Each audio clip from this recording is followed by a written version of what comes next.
সেটা হলো শুভেন্দু অধিকারী হলো তৃণমূল কংগ্রেসের লক্ষ্মী প্যাঁচা এবং লক্ষ্মী ছেলে। আমি আপনাকে বলে রাখছি, টাইম ডেট দিয়ে লিখে রাখুন, 24শে জুলাই 2025 সেই কেন্দ্রে বিজেপি সবচেয়ে বেশি ভোটে হারবে।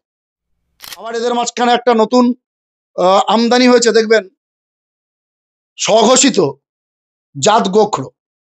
ডিস্কো ডান্সার সিনেমা দেখেছিলেন তো? উনি মাঝে মধ্যে এখানে আসেন কোবরা ডান্স করতে। কেন আসেন জানেন? এই মিঠুন চক্রবর্তীর কথা বলছি। হিম্মত থাকলে আমার বিরুদ্ধে ওনাকে মানহানি মামলা পাঠাতে বলবেন, নোটিশ পাঠাতে বলবেন। আপনাদের চ্যানেলের কোনো দায় নেই। আমি মিঠুন চক্রবর্তীকে বলছি, এই চ্যানেলে আমি বলছি, এই চ্যানেলের কোনো দায় নেই, এটা আমার কথা। আমাকে মানহানি নোটিশ পাঠাবেন। আপনি হলেন এই দেশের সবচেয়ে বড় গিরগিটি, সিজনে রং বদলান। উনি আজকের এসেও আওয়াজ মেরেছেন ভবানীপুরে, খবর নিয়ে দেখবেন। উনি বলেছেন মারের বদলা মার, মানে উনি নিজে 24-25টা সেন্ট্রাল বাহিনী নিয়ে ঘুরবেন আর সাধারণ বিজেপি কর্মীদের উনি প্রভোগ করবেন। তা এই হলো বিষধর সাপ। জল ধরাও নয়, বেলে ভরাও নয়, আমি জাত গোখরো। কত বড় গোখরো আমাদের জানা হয়ে গেছে। উনি কিছুদিন আগে বলেছিলেন 38 জন তৃণমূলের বিধায়ক নাকি বিজেপির সঙ্গে যোগাযোগ রাখছে, যার মধ্যে 21 জন নাকি সরাসরি ওনার সাথে যোগাযোগ রাখছে। আমি সেই ভিডিও আপনাদের পাঠিয়ে দেবো, মিঠুন চক্রবর্তী বলেছি। তো যাই হোক, 2 বছর কেটে গেছে, 22, 23, 24, 25, 3 বছর কেটে গিয়েছে। তৃণমূলের একজন এমএলএ কেও আমরা যোগদান করতে দেখলাম না বিজেপিতে। উল্টে বিজেপি 77টা 65 হয়ে গিয়েছে। তাই এইসব এলিমেন্ট নিয়ে বিজেপিটা চলছে। আর যেটা আপনার প্রশ্ন, এদের প্রত্যেককে আগে বলতে বলুন বর্ডার সিকিউরিটি ফোর্স বা বিএসএফ কার আন্ডারে। তার মানে নরেন্দ্র মোদী যদি এই কথাটা বর্ধমান থেকে বলে থাকেন, ওনার তো প্রধানমন্ত্রী হওয়ার কোনো যোগ্যতাই নেই, একটাই কারণে, কারণ উনি জানেনই না বিএসএফটা কার দখলে। তাই এরকম একজন মূর্খ ইলিটারেট প্রধানমন্ত্রী যদি আমাদের দেশে থাকে, তাহলে দেশের যা হাল তাই হবে। কয়েকদিনে একেবারে রাজ্য রাজনীতি উত্তাল এই ধরনের এনআরসি এবং সিএ কাণ্ড নিয়ে। যেভাবে বিজেপি শাসিত রাজ্যে বাঙালি পরিযায়ী শ্রমিকদের ওপর অত্যাচার নেমে এসছে, তার প্রতিবাদে তৃণমূল কংগ্রেস থেকে শুরু করে সর্বদল সমন্বয় কিন্তু কলকাতার রাজপথে বিক্ষোভ মিছিল নামিয়েছে। কিন্তু চুপ বিজেপি সরকার। বঙ্গ বিজেপি থেকে শুরু করে কেন্দ্রীয় বিজেপি চুপ। কেন চুপ? এটা কি শুধুমাত্র সামনে ভোট আসছে বলে, সামনে বিহারের ভোট বা পশ্চিমবঙ্গে 2026-এর নির্বাচন আসছে বলেই একমাত্র বঙ্গ বিজেপি বা কেন্দ্রীয় বিজেপি চুপ বলে মনে করছেন? এই একই কথা। তোমার চ্যানেলের নাম কি? D news Bangla. তোমার চ্যানেলের মালিক তোমাকে যে পলিসিতে বলবে সেই পলিসিতেই তোমাকে চলতে হবে। তোমার নিজের কোনো মেরুদণ্ড নেই। বিজেপির ক্ষেত্রেও তাই হয়েছে। কি বলবে এরা? আমি বারবার বলছি, আমি একাধিকবার বলেছি, যেভাবে বাঙালি খেদাও, বাঙালির ওপর অত্যাচার। আপনি দেখবেন, যদি ভারতের স্বাধীনতা ইতিহাস, আপনি ইতিহাস পড়েছি, যদি সবচেয়ে বেশি কারুর অবদান থেকে থাকে সেটা হলো বাঙালি।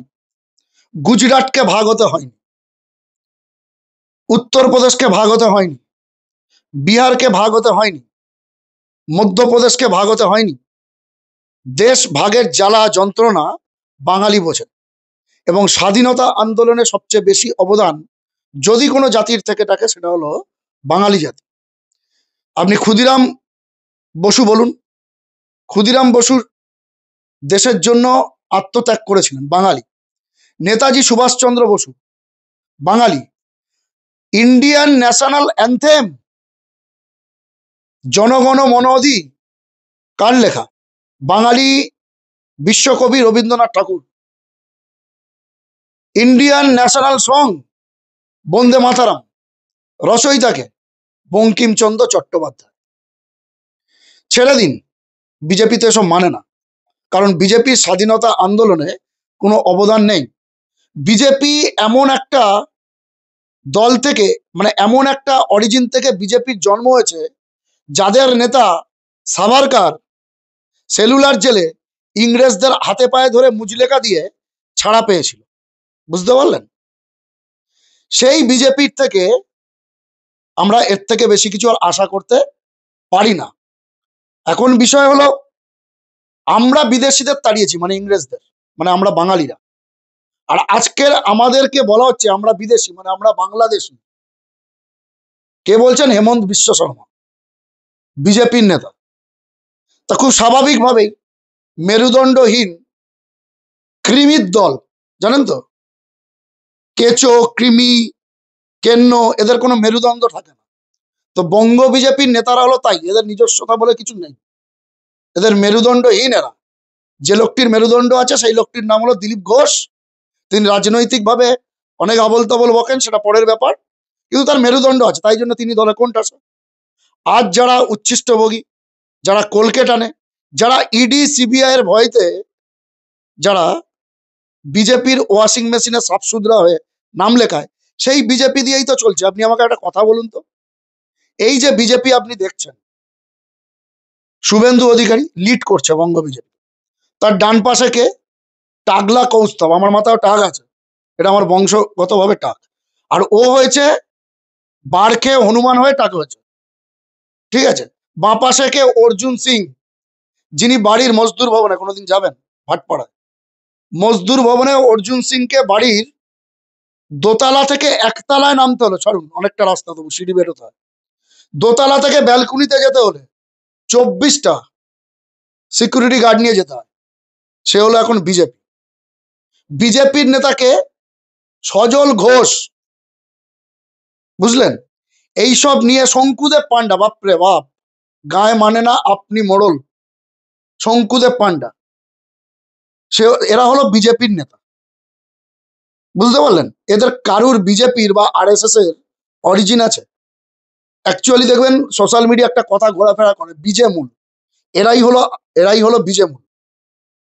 তৃণমূলের থেকে খেয়ে বিজেপিতে এসে এখন অর্ধেক তৃণমূল অর্ধেক বিজেপি, এরা হলো বিজেমূল। এই বিজেমূল দিয়ে দল চলছে, তাই এদের থেকে কি এক্সপেক্ট করবেন? এদের প্রভুরা যেটা বলে দেবে এরা সেটাই করবে, এর বাইরে এদের কোনো অকাত নেই নিজেদের স্বাধীনভাবে বলার। সেক্ষেত্রে যদি বাঙালি, তারা নিজেরাও বাঙালি, সেক্ষেত্রে যদি বাঙালি ধ্বংস হয়ে যায়, বাঙালির অস্মিতা যদি মিটে যায়, তাদের কিচ্ছু নেই, তারা দিল্লির প্রভুদের চাটুকারিতা করবে এবং বিজেপির কলকাতা। দেশের প্রধানমন্ত্রী বলছেন অনুপ্রবেশকারীদের হয়ে সরাসরি নেমে পড়েছে তৃণমূল, কিন্তু সংবিধান অনুযায়ী পদক্ষেপ নেওয়া হবে, হুঙ্কার দিচ্ছেন প্রধানমন্ত্রী। প্রধানমন্ত্রী এরকম হুঙ্কারি দেন 2021 সালে, আপনি যদি প্রফেশনে এসে থাকেন আপনি জানবেন। 2026-এর ভোট আসছে, ডেলি প্যাসেজ জারি করতো, জানেন তো, দিল্লিতে কি করতো? ব্রেকফাস্ট করতো, চার্টার্ড ফ্লাইটে কলকাতায় নামতো, নেমে কোনো গরিব মানুষের বাড়ি গিয়ে লাঞ্চ করতো, যদিও সেই লাঞ্চগুলো শোনা যায় 5 স্টার হোটেল থেকে আসে। এটা রিজু দত্তের কাছে জিজ্ঞাসা করে নেবেন, ওর টেস্টার তো, ঠিক আছে, ভালো বলতে পারবে, ঠিক আছে। তারপরে ভাট বকতো, মিথ্যা কুৎসাচার অপপ্রচার, মিথ্যা অপপ্রচার কুৎসা করতো। তারপরে টিফিন খেত, খেয়ে সন্ধ্যের ফ্লাইট ধরে দিল্লি চলে যেত। আওয়াজ কি তুলেছিল? ইসবার 200 পার। কি হয়েছে? 77-এ পগার পার। এই তো, এই নরেন্দ্র মোদীর কথা আপনি বলছেন তো? এই নরেন্দ্র মোদীকে আগে আপনি প্রশ্ন করবেন? প্রশ্ন করার সুযোগ নেই আপনার, উনি তো মিডিয়ার মুখোমুখি হন না। যদি উনি মিডিয়ার মুখোমুখি হন, প্রশ্ন করবেন দেশের সীমান্ত রক্ষার দায়িত্বে কারা আছে। তারা হলো বর্ডার সিকিউরিটি ফোর্স, বিএসএফ বলি। বিএসএফ কোন দপ্তরের আন্ডারে? সেটা হলো মিনিস্টার অফ হোম অ্যাফেয়ার্স, যার মন্ত্রী হলেন অমিত শাহ, যার মন্ত্রী হলেন নরেন্দ্র মোদীর ভাই অমিত শাহ, ঠিক আছে। তারা জবাব দিক কিভাবে অনুপ্রবেশ ঘটছে। তৃণমূল কি সেন্ট্রাল গভর্নমেন্ট চালায়? আর তৃণমূল যদি সেন্ট্রাল গভর্নমেন্ট চালায়, কিভাবে চালায়? ওনার হাতে তো সবকিছু রয়েছে, ওনার হাতে ইন্টেলিজেন্স রয়েছে, উনি প্রমাণ করে জেলে পড়ুক তাদের। খালি আসবেন এখানে এসে ইসবার 200 পার বলবেন। আবার এদের মাঝখানে একটা নতুন আমদানি হয়েছে দেখবেন, স্বঘোষিত জাত গোখরো, ডিস্কো ডান্সার সিনেমা দেখেছিলেন তো? উনি মাঝে মধ্যে এখানে আসেন কোবরা ডান্স করতে। কেন আসেন জানেন? এই মিঠুন চক্রবর্তীর কথা বলছি। হিম্মত থাকলে আমার বিরুদ্ধে ওনাকে মানহানি মামলা পাঠাতে বলবেন, নোটিশ পাঠাতে বলবেন, আপনাদের চ্যানেলের কোনো দায় নেই। আমি মিঠুন চক্রবর্তীকে বলছি, এই চ্যানেলে আমি বলছি, এই চ্যানেলের কোনো দায় নেই, এটা আমার কথা। আমাকে মানহানি নোটিশ পাঠাবেন। আপনি হলেন এই দেশের সবচেয়ে বড় গিরগিটি, সিজনে রং বদলা। উনি আজকের এসেও আওয়াজ মেরেছেন ভবানীপুরে, খবর নিয়ে দেখবেন। উনি বলেছেন মারের বদলা মার, মানে উনি নিজে 24-25টা সেন্ট্রাল বাহিনী নিয়ে ঘুরবেন আর সাধারণ বিজেপি কর্মীদের উনি প্রভোগ করবেন। তা এই হলো বিষধর সাপ, জল ধরাও নয় বেলে ভরাও নয়, আমি জাত গোখরো। কত বড় গোখরো আমাদের জানা হয়ে গেছে। উনি কিছুদিন আগে বলেছিলেন 38 জন তৃণমূলের বিধায়ক নাকি বিজেপির সঙ্গে যোগাযোগ রাখছে, যার মধ্যে 21 জন নাকি সরাসরি ওনার সাথে যোগাযোগ রাখছে। আমি সেই ভিডিও আপনাদের পাঠিয়ে দেবো, মিঠুন চক্রবর্তী বলেছি। তো যাই হোক, 2 বছর কেটে গেছে, 22, 23, 24, 25, 3 বছর কেটে গিয়েছে। তৃণমূলের একজন এমএলএ কেও আমরা যোগদান করতে দেখলাম না বিজেপিতে। উল্টে বিজেপি 77টা 65 হয়ে গিয়েছে।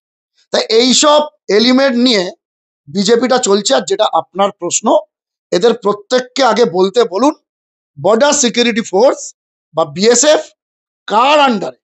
তার মানে নরেন্দ্র মোদী যদি এই কথাটা বর্ধমান থেকে বলে থাকেন, ওনার তো প্রধানমন্ত্রী হওয়ার কোনো যোগ্যতাই নেই, একটাই কারণে, কারণ উনি জানেনই না বিএসএফটা কার দখলে। তাই এরকম একজন মূর্খ ইলিটারেট প্রধানমন্ত্রী যদি আমাদের দেশে থাকে, তাহলে দেশের যা হাল তাই হবে।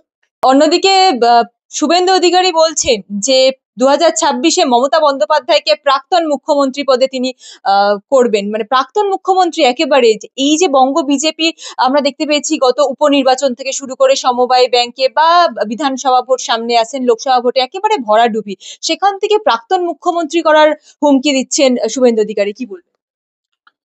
আপনারা জানেন তো, একটা কথা প্রচলন আছে বাংলায়, ফাঁকা কলসির কি বলুন আওয়াজ বেশি।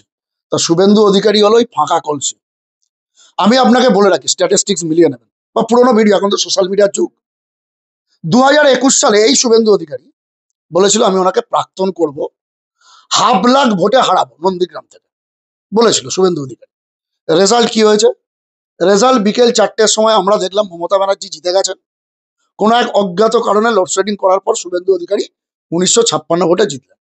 যদি আমি এই জয়টাকে সঠিক জয় ধরে, 500,000 বলে 1956, মানে 50,000 বলে 1956।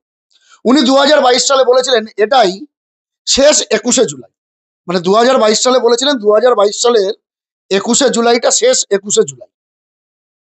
উনি রাজন্যার জন্য বলেছিলেন কিনা আমি জানি না, কারণ 2023 সালে রাজন্যার ওটাই প্রথম 21শে জুলাই ছিল, ওটাই শেষ 21শে জুলাই ছিল, সেটা বললে আলাদা ব্যাপার। কিন্তু উনি বলেছিলেন ওটাই শেষ তৃণমূলের 21শে জুলাই। তো 2000 দেখবেন, 2025 সাল, এবারেও বলেছে এটা শেষ 21শে জুলাই, চোখ বড় বড় করে বলেছেন। ফলে শুভেন্দু অধিকারী হলো বাংলার রাজনীতিতে গায়ে মানে না আপনি মোড়ল, গরুর গাড়ির হেডলাইট, আরো কি কি বিশেষণ আছে জানেন শুভেন্দু অধিকারীর জন্য? স্যান্ডো গেঞ্জির বুক পকেট। তারপরে আপনি বাজার করেন মাঝে মধ্যে, দেখবেন আপনি ধনে পাতা যদি কিনতে যান, পুঁই শাক যদি কিনতে যান, হ্যাঁ, আপনি কিনলেন, 15 টাকা 20 টাকা বিল হলো, তার জন্য আপনাকে কি ক্যাশ মেমো দেয় না জিএসটি দেয়? তো শুভেন্দু অধিকারী হলো সেই ধরনের নেতা যে হলো ধনে পাতার ক্যাশ মেমো আর নকুলদানার জিএসটি। শুভেন্দু অধিকারীর ভবিষ্যৎটা আমি বলে দিচ্ছি। ওনার পলিটিক্যাল আয়ু, রাজনৈতিক আয়ু আর 8 মাস। আজকের হলো 24শে জুলাই 2026 সালে, আজ থেকে 1 বছর বাদে এইরকম সময় নতুন গভর্নমেন্ট তৈরি হয়ে যাবে।